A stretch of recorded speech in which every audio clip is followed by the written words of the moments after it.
الرحمن الرحيم اللهم صل على سيدنا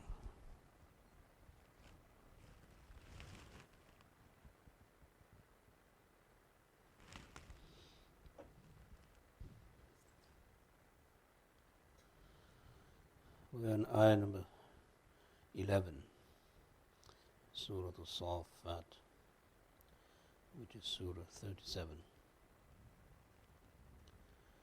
أعوذ بالله من الشيطان الرجيم بسم الله الرحمن الرحيم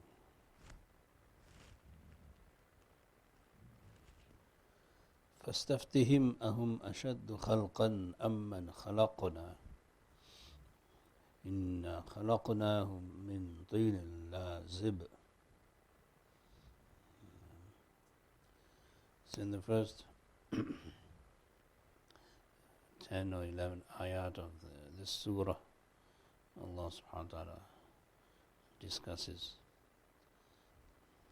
some of the heavenly creatures, celestial, that He has made. One are the angels, and the second are the jinn.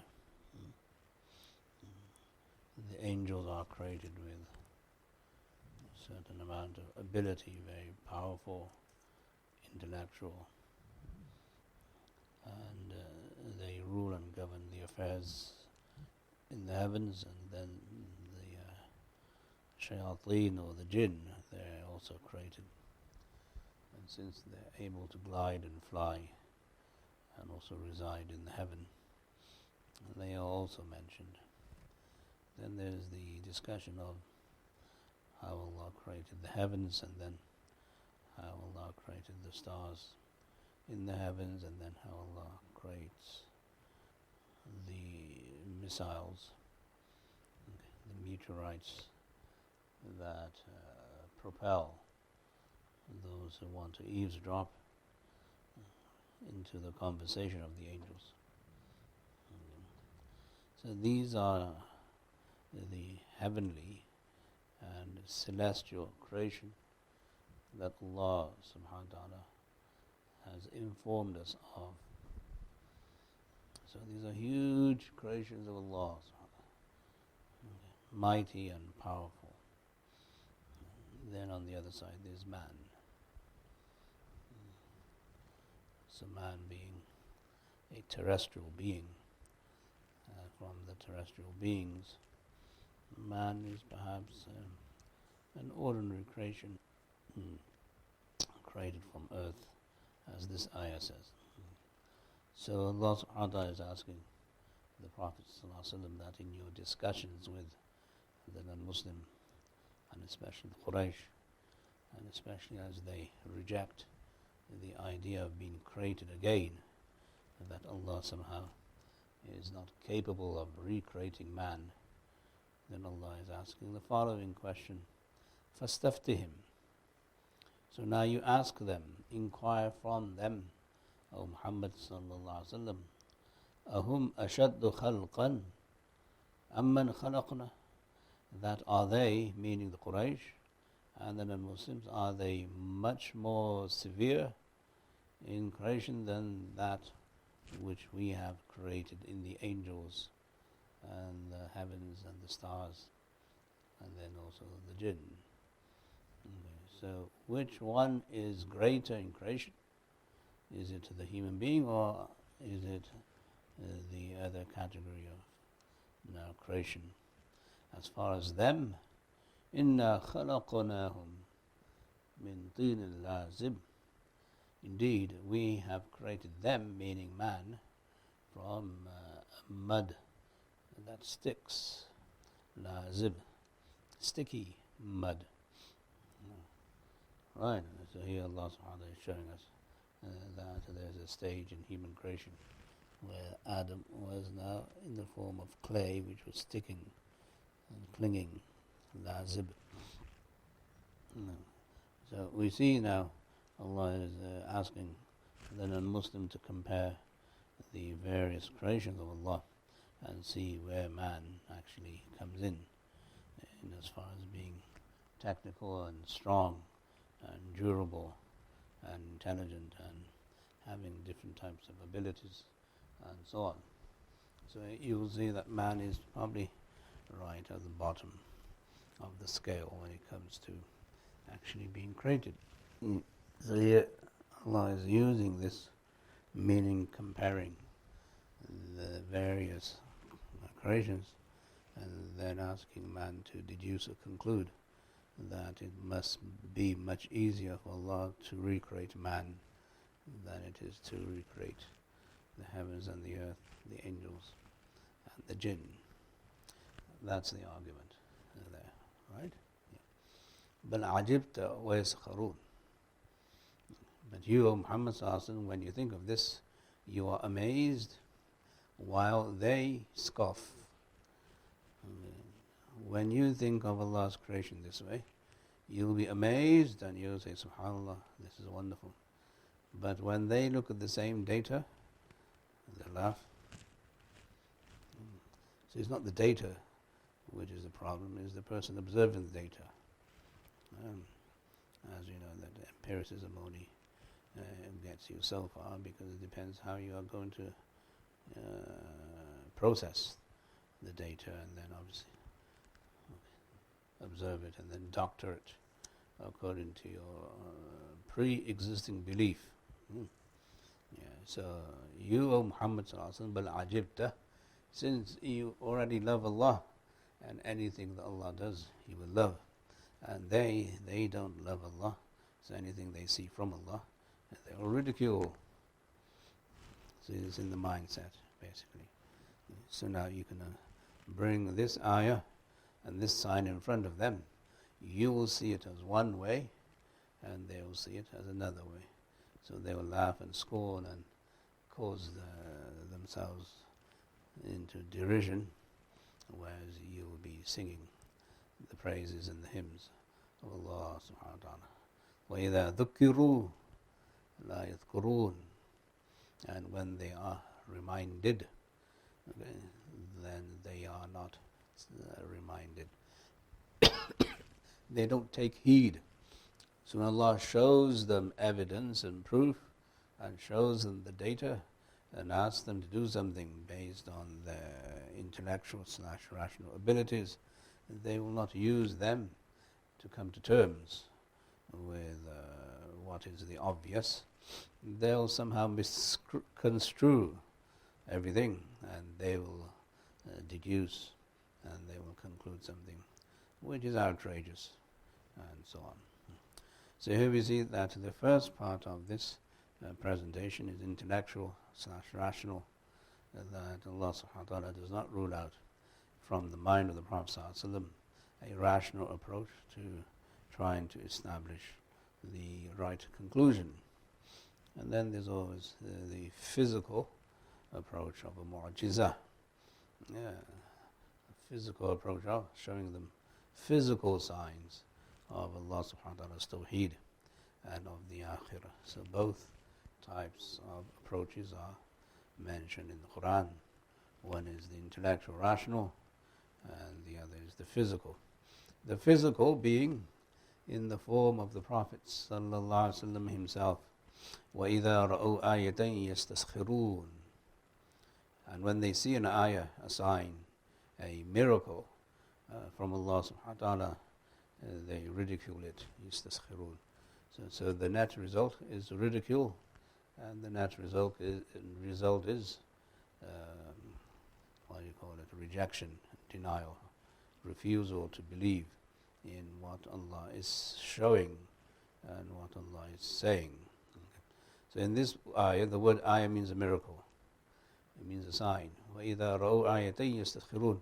And when they see a sign, meaning a miracle, which is physical, then they will deride it, they will laugh at it, and they will scorn at it. So we see that the Prophet ﷺ performed miracles, and those miracles did not really help people, but it was there, and it was used to show that the ultimate proof and hujjah belongs to Allah subhanahu wa ta'ala.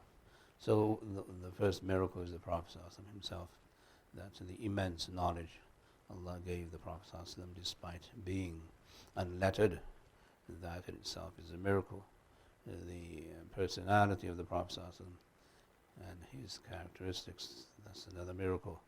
The Quran obviously is a third miracle, and so on. So those are the mu'jizat. So when they look at these mu'jizat, they laugh and they do not take heed, and they don't seem to understand where all this is leading to. In fact, they say something even more weird than that. وَقَالُوا إِنْ هَذَا إِلَّا سِحْرٌ مُبِينٌ. They say all of this is nothing except an open magic and sorcery. So they say this is now incredible what this man is saying and doing, but he is a sorcerer, he's a magician, he distorts reality and he changes reality.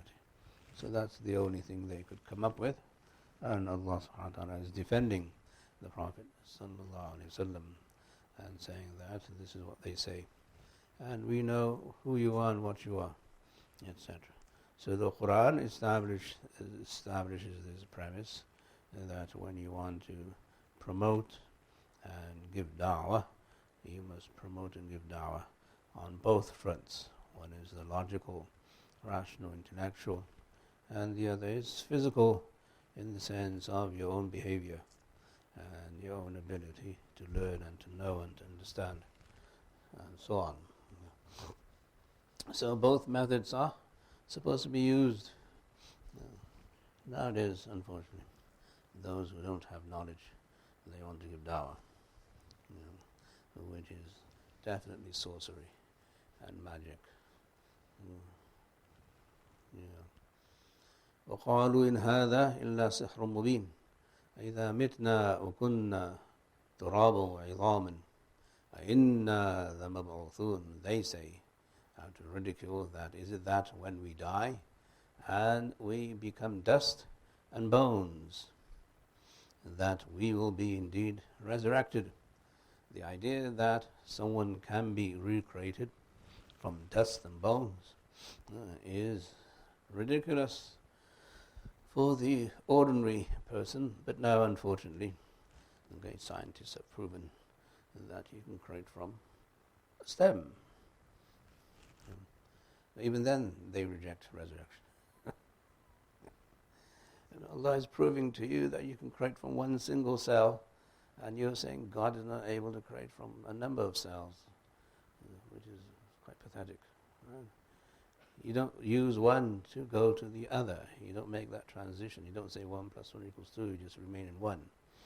And the other plus one will get you to the akhirah. Maybe that's the problem. They're fearful that if they get to the akhirah, they'll have to lose this one, the first one. So anyway, this was then in those days.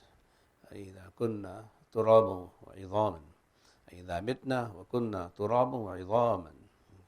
So now we see that Allah subhanahu wa ta'ala through time has given people many evidences and many proofs of the akhirah and resurrection and of nabuwah, but they fail to take any heed and they fail to see the truth because they're stubborn and they're stooped into the dunya, the world, so much they don't want to believe anything exists outside of the world. وَآبَاؤُنَا الْأَوَّلُونَ. Or is it that our previous forefathers will also be resurrected? They will also be resurrected. قُلْ نَعَمْ. Say, O Muhammad sallallahu alaihi wasallam, naam, yes. That is exactly what's going to happen. And when that happens, وَأَنْتُمْ دَاخِرُونَ, you'll be humiliated, you'll be embarrassed, you'll be put to shame, you'll be disgraced for many reasons. One reason is that you didn't believe, and then you'll get into a cultural shock, and you will say, this is not happening, this is not real. Okay, but the day of judgment is 1,000,000 times more real than this world, and there you will not be able to say that this is magic, and this is sorcery, and this is something that is not real, because it will be real. فَإِنَّمَا هِيَ زَجْرَةٌ وَاحِدَةٌ فَإِذَا هُمْ يَنْظُرُونَ. And it will be but a single blow and a blast, zajra.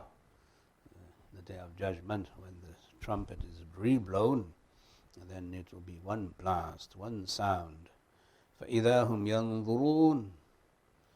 Everybody will then be looking towards Allah, looking towards what is there in front of them, towards Jahannam, the fire, and towards other things and other realities on the Day of Judgment, where now their senses will be heightened because of that one blast and one sound, and they'll see that their eyesight is going very far, and their hearing is much better, and their thinking understanding is now going to be much wider and broader, and they'll be in a total cultural shock, where now they'll realize whatever Allah had said and whatever the messengers said was indeed true, but then it's too late for them to contemplate and to come back.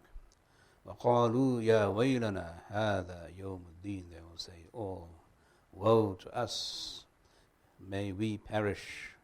Ya waylana. They will call death upon themselves and say, this is the day of judgment. هَذَا يَوْمُ الدِّينِ.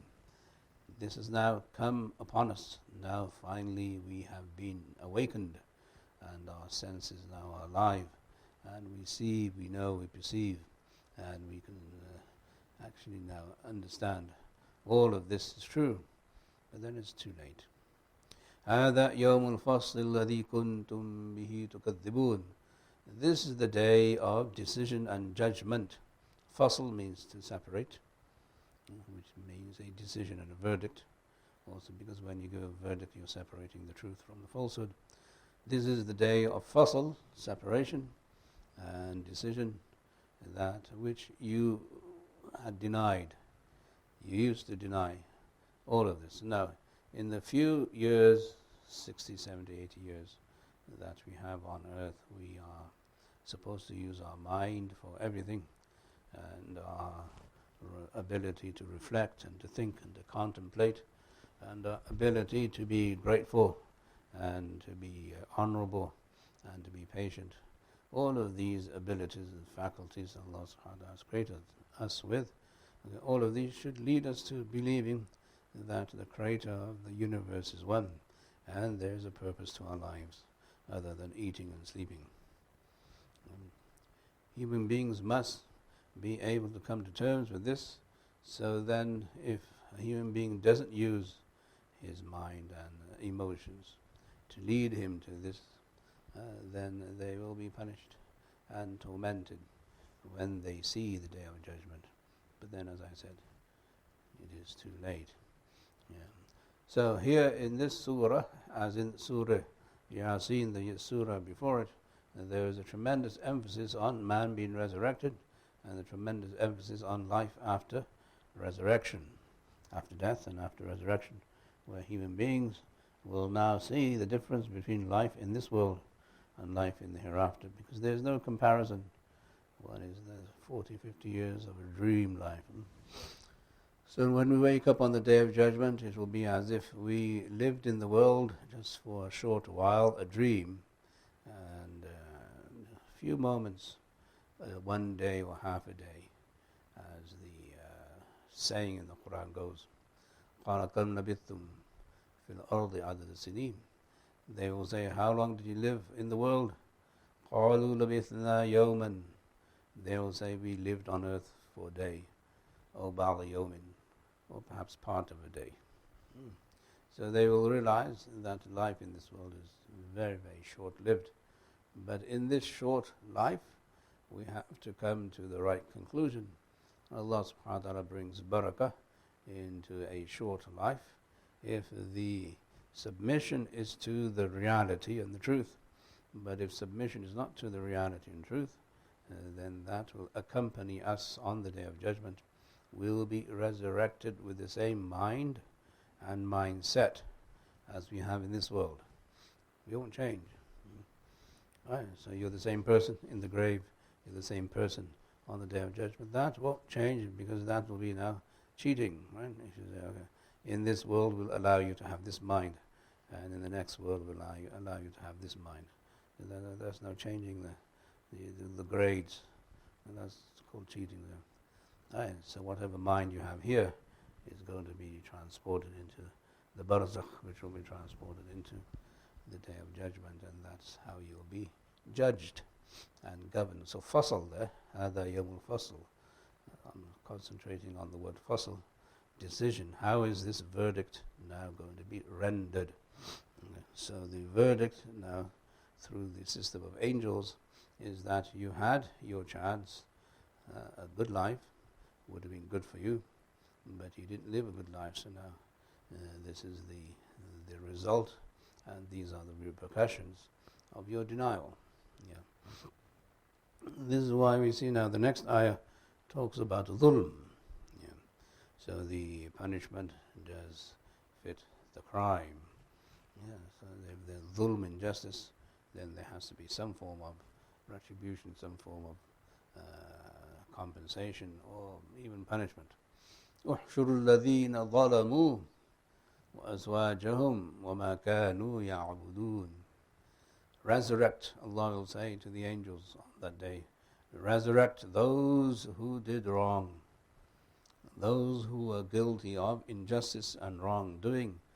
Resurrect all of them, all together on one plane, on one platform. So now, this hashar obviously is not restricted to those who do dhulm.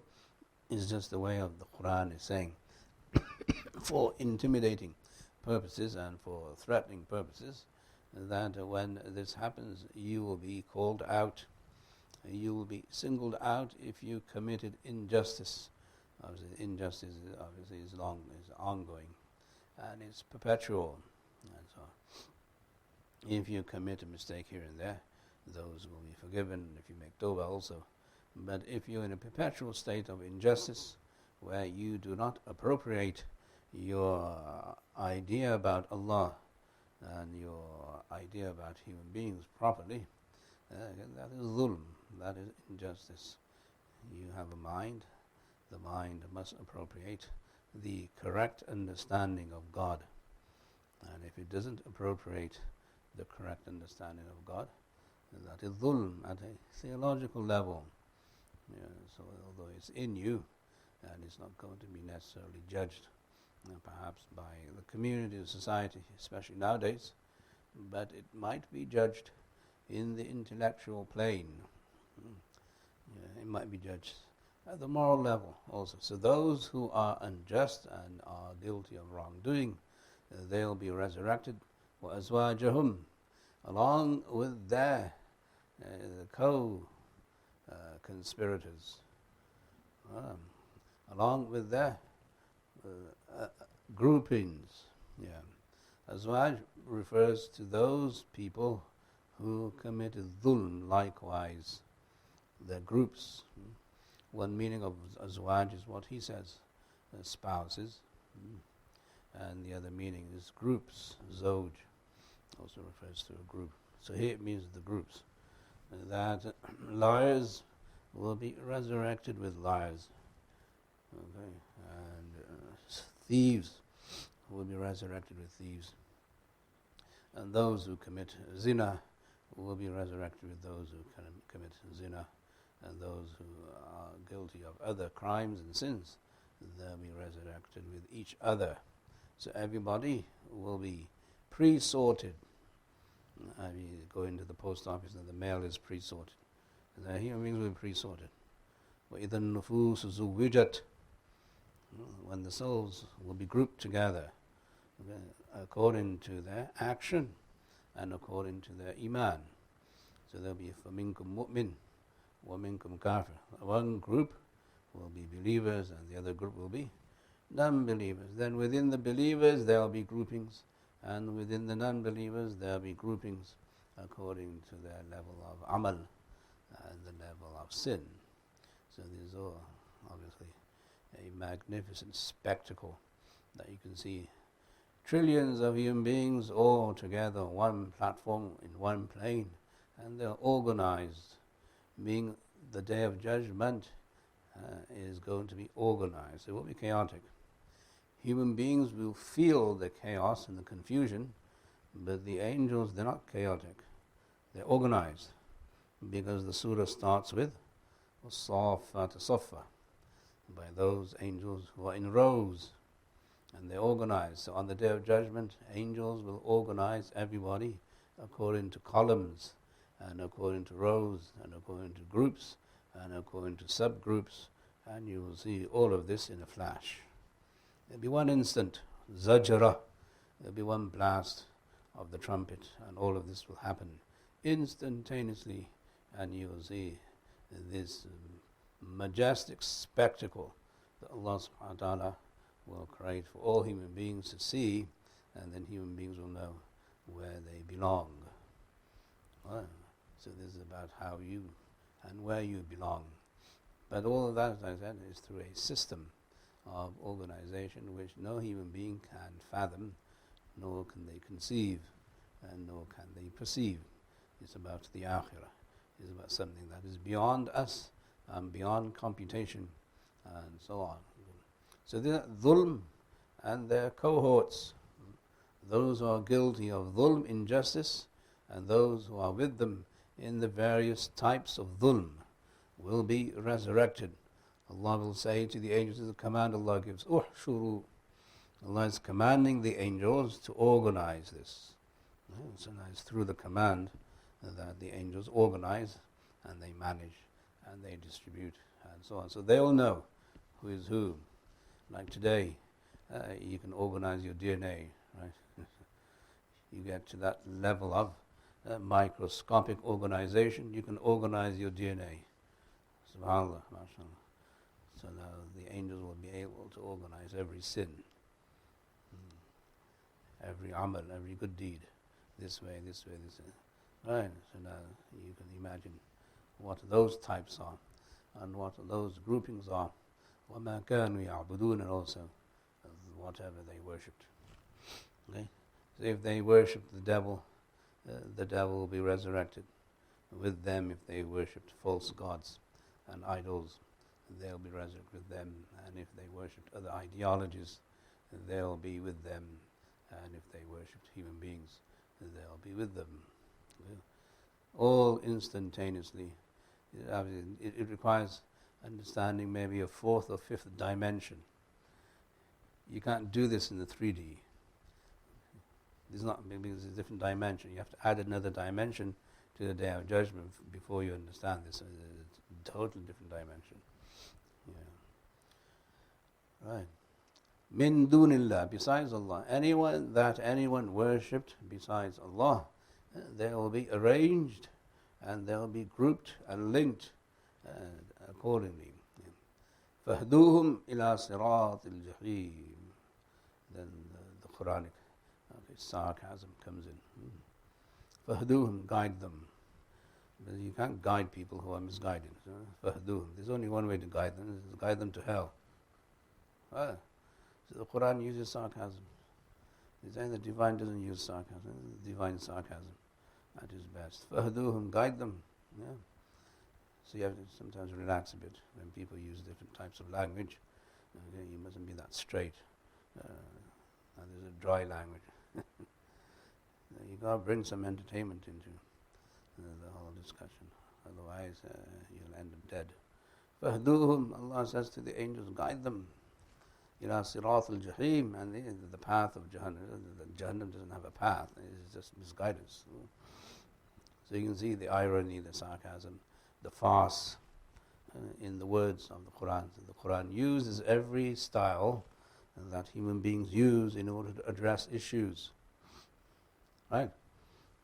Meaning, humor is a style of writing and thinking and speaking. Sarcasm is a style of writing, thinking and speaking. Tragedy is that, and the comedy is that, and then farce is that. So whichever style of writing or thinking or speaking human beings have, Allah subhanahu wa ta'ala has incorporated those styles in the Quran. So the Quran represents every style of speaking. That's why we mention this, not because we enjoy what's going to happen. We're not enjoying this, as we're saying. فَهْدُوهُمْ, guide them. But it's there, meaning this is very real. And because it's part of reality, we have to discuss it and bring it into the open, so that the reader of the Quran, first of all, appreciates Allah's creativity and the words of Allah, and secondly appreciates that there is a certain amount of irony that is needed. And when we are explaining this to ourselves and to show ourselves, alhamdulillah, there will be a sense of retribution for us and for believers as we move along in society. So the angels will be instructed to guide them towards the path of the fire. Okay, ila sirat al-jahim. وَقِفُوهُمْ إِنَّهُمْ مَسْئُولُونَ. And then you must make them stand. Yeah. And you must stop them.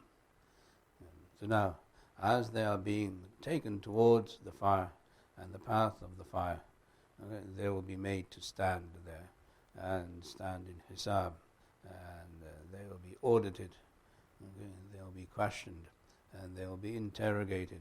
إِنَّهُمْ مَسْئُولُونَ. They will be interrogated. They will be held responsible for everything that they did. So why did you say this? Why did you do this? Why did you believe this?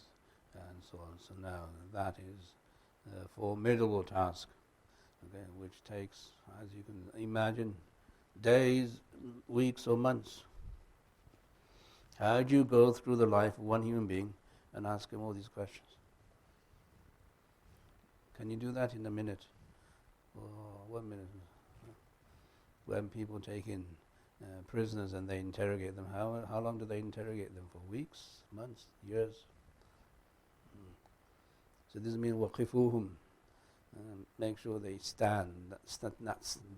That standing is a punishment. For the believers, inshallah, the Prophet said, make sure you ask Allah that there is no hisab of you. There's just a casual presentation, arad. No, so that is now بغير hisab, without any hisab. Is a casual look at the book and say, okay, go. That's بغير hisab, that's without hisab. So we should ask for that. Allah give us Jannah without any hisab, inshallah. So the waqifu, if you stand, or if you made to stand, then that's it. Basically, then you're in auditing mode. Then the IRS is going to go with every penny. Right? Every penny will be a question. Why this? So likewise, the angels, innahum mas'ulun, they're going to be interrogated. Every act will be now asked them question, why this? And obviously nobody has any answer to sin. There's no justification for any sin. Guilty as charged. On all the thousands and millions of accounts. All of them. Innahum mas'ulu, I mean, the Quranic ability to summarize a formidable reality which may take years. Innahum mas'ulun. They will most definitely be now questioned and interrogated.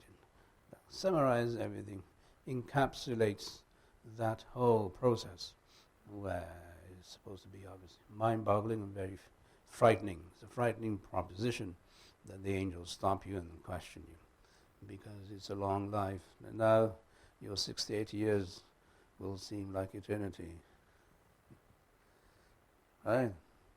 If you question somebody at the airport, God forbid, or somewhere, it seems like an eternity. I've been here all of half an hour. I've been here an hour. I've been here 2 hours. It seems like eternity. On the Day of Judgment, when you're stopped to be questioned about sins, is going to seem like eternity. Years and years, maybe decades, who knows? Wallahu alam. So here, مَا لَكُمْ لَا تَنَاصَرُونَ. مَا لَكُمْ لَا تَنَاصَرُونَ. What is with you that you can't help each other today? You can't sign a petition for each other. You can't give shafa'ah, intercede for each other. You can't plea or bargain for each other. And the reason for that is because you're more worried about you than anyone else. So your mother, your father, your brother, your sister, your wife, your child, your son, your daughter, they will scamper. They'll all fall away. Right? وَنُفِخْ فِي الصُّورِ هُمْ لَا يَتَسَاءَلُونَ. They will not ask each other. فَلَا أَنْسَابَ بَيْنَهُمْ يَوْمَئِذٍ. There will be no relationships on that day. لَا أَنْسَابَ بَيْنَهُمْ. On that day, between them there will be no ties, because you are all perplexed and confused, and you're in this unfortunate mode and mood of being totally engrossed in yourself. لَا تَنَاصَرُوا. So why aren't you helping each other? Because in the dunya, you would have somebody come and help you and rescue you and be your lawyer or attorney or something. On this day, the angels will then say to these people who are being questioned and interrogated, why don't you help each other? And the answer is, we can't. Number one. And number two is that we don't have the time to. We're more worried about ourselves. بَلْ هُمُ الْيَوْمَ مُسْتَسْلِمُونَ. And then the Quran says, in fact, on this day, they will be giving up each other. Mustaslimun. They'll be giving up each other. This one did this one did this one. It won't matter whether it's your mother, your father, your brother, your sister, your parent, father, son, daughter, whoever. Doesn't matter. Cousins, dozens. Mustaslimun. You'll be giving up each other. He did this, he did this, he did this, she did this, she did this. Pointing fingers at each other, that's what it means. Mustaslimun. Pointing fingers at each other, blaming each other, surrendering each other, giving up each other. The Quran now, in these two ayat, summarizes the plight of the human being on the Day of Judgment. 3 ayat, very short, very succinct. This surah has over 230 ayat, something like that. It's a very short surah. And the ayat are very penetrating, very piercing, and they stab you. The ayat, when you read them in Arabic with the qiraat and the tajweed, and you listen to it through a qari, you'll see that each ayah is so short, mashallah, alhamdulillah, but each ayah is so piercing and stabbing that it frightens the daylight out of you, right? Especially if you heard it the way in the Arabic that we're supposed to know and understand, the way it's supposed to be read, and so on. So, بَلْ هُمُ الْيَوْمُ مُسْتَسْلِمُونَ tells us that on that day, God forbid, some people will be interrogated and they will be stopped and halted, and then those people, then through the process of interrogation, will be now giving up others, and they will be blaming others for their sins and for their crimes, which obviously will not work, and that will help them nothing on that day. So in this sequence of ayat, Allah subhanahu wa ta'ala has introduced to us that the Prophet sallallahu alaihi wasallam was ordered to engage in conversation and order to refute the contentions of the Quraysh and also the mushrikeen and in general the non-believers, either through a logical, rational approach, and sometimes Allah would favor him with a mu'jiza, an ayah, a sign, which they would also usually not believe in. Then Allah subhanahu wa ta'ala takes us to the Day of Judgment, where on the Day of Judgment, the mahshar. This all happens in the mahshar, meaning the place of hashr, where we are resurrected. This is before Jannah and before Jahannam. So the whole process of the last day is very, very long. That's why it's called the last day, because literally it is the last day, after which there will no longer be any days. So there's some people say the last day might last as long as 50,000 years for some people. That's all. And for others it will be very short. Inshallah, Allahumma ja'alna minhum. So we'll stop here, because the next conversation is a conversation between the people of Jannah and the people of Jahannam, and that is a conversation worth listening to. Inshallah. Jazakumullahu khair. Subhanallah wa bihamdihi, subhanakallah wa bihamdik. Nashhadu an la ilaha illa anta nastaghfiruka wa natubu ilayk. Subhana rabbika rabbil izzati amma yasifun. Wa salamun ala al-mursaleen walhamdulillah.